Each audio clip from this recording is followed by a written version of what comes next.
ধরো এই বিকারে একটা সলিউশন আছে, তুমি এই সলিউশনটাকে ছোট যে বিকারটা আছে এটাই নিবে।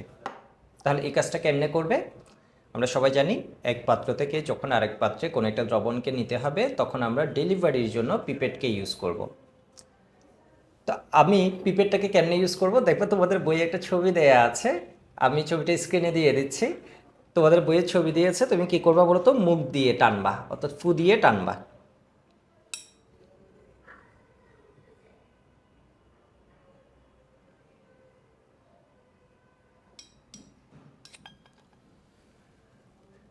তো দেখতে পাচ্ছ এখানে কিন্তু দ্রবণটা উঠে গেছে।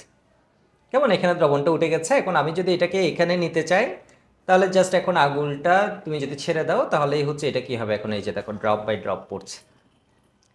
তো এখন সমস্যাটা কোন জায়গায়? দেখো খুব সুন্দরভাবে পড়ছে,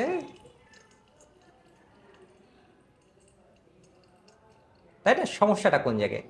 সমস্যা হলো সমস্যা হলো তুমি যখন অ্যাসিড বা ক্ষার নিয়ে এই কাজগুলো করছো তখন বর্তমানে নির্দেশনা হচ্ছে, তুমি একটু মনোযোগী হলে প্রবলেম নেই, কিন্তু বর্তমানে নির্দেশনা হচ্ছে কেউ ধরো বেশি টেনে ফেলে, বেশি টানলে কি হবে, এই অ্যাসিড তোমার মুখে চলে যাবে, কেমন, বা ক্ষার তোমার মুখে চলে যাবে, বা অন্য কোনো জারক বা যে কোনো একটা পদার্থ, লবণও হতে পারে, তোমার মুখে চলে গেছে।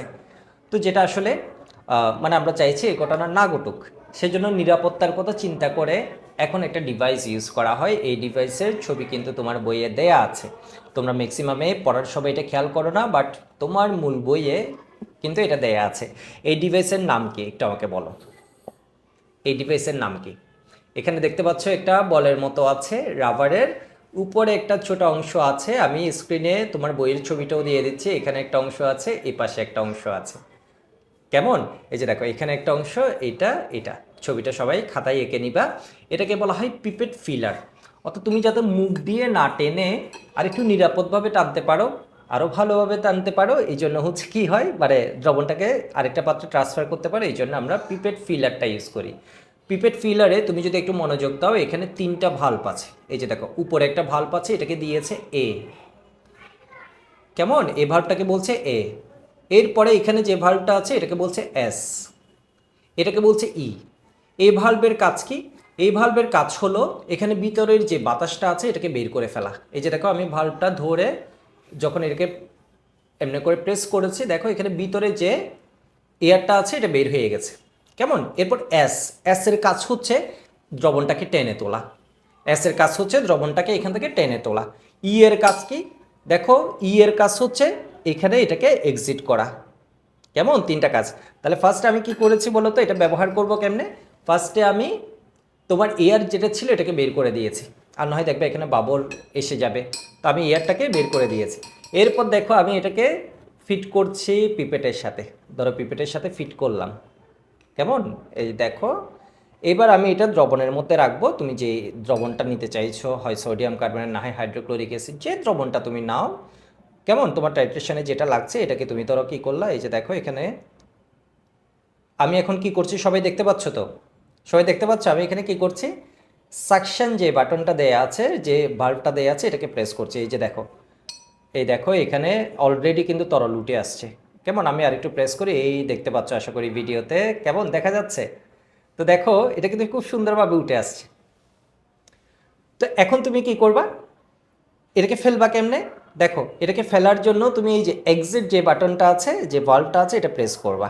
এই দেখো, এই দেখো, অত তোমার মুখের কোনো কাজ নেই, এরপর তুমি হাত দিয়েছে, আগে কন্ট্রোল করা লাগতো, এটা করা লাগছে না। তুমি জাস্ট এখন কি করেছো বলো তো, এটাকে ফেলছো। কেমন? তাহলে এখানে আমার কি হয়ে গেল, 10 ml এসে গেল। এখন আমি 10 ml-কে আরেকটা পাত্রে ট্রান্সফার করে দিচ্ছি। দেখো এই বাটনটা, অর্থাৎ এক্সিট, এই যে বাটনটা আছে, এটা দিয়ে আমি এটাকে পিপেট থেকে আরেকটা পাত্রে নিয়ে নিচ্ছি।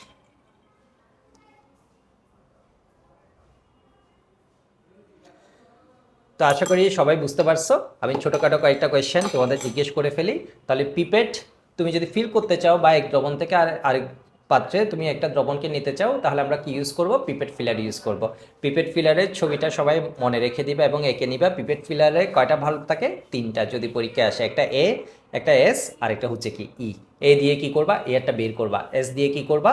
তরল দ্রবণটাকে উপরে তুলবা, ই দিয়ে কি করবা, এটাকে ফেলবা। কেমন? এবার দেখো একটা মজার বিষয়, ধরো এই অবস্থায় আছে, এখন তুমি সাকশন বাটনটা যদি প্রেস করো, ভালভটা প্রেস করো, তাহলে কি হবে? তাহলে কি হবে?